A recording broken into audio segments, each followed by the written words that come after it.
iri kena ry'ibitoro rifise inkomoko.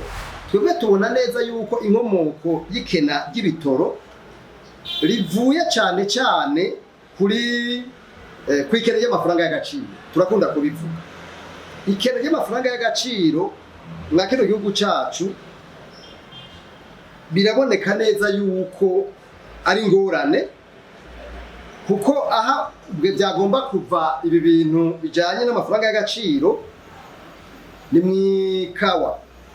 Ikawa niyo yafata ikibanza ca mbere mu bintu bijanye n'amafaranga y'agaciro.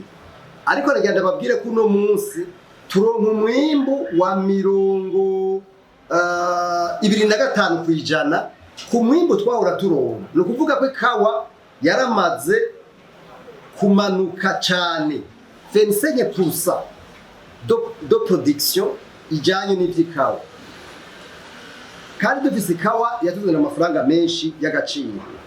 Tugavuga ibijanye n'ipampa.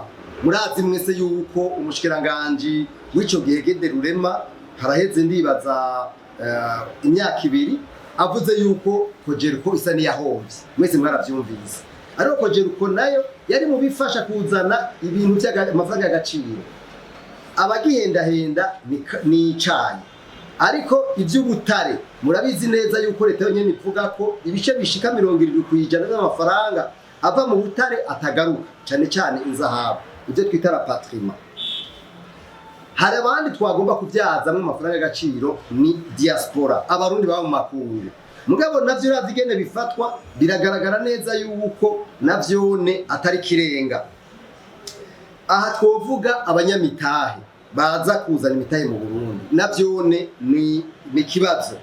Twebwe rero ahari tuvuze bimwe bita la coopération développement. La coopération développement ni kuvuga bashashanya n'u Burundi, n'utwarabone ko muri budget bakizemo amafaranga atari make.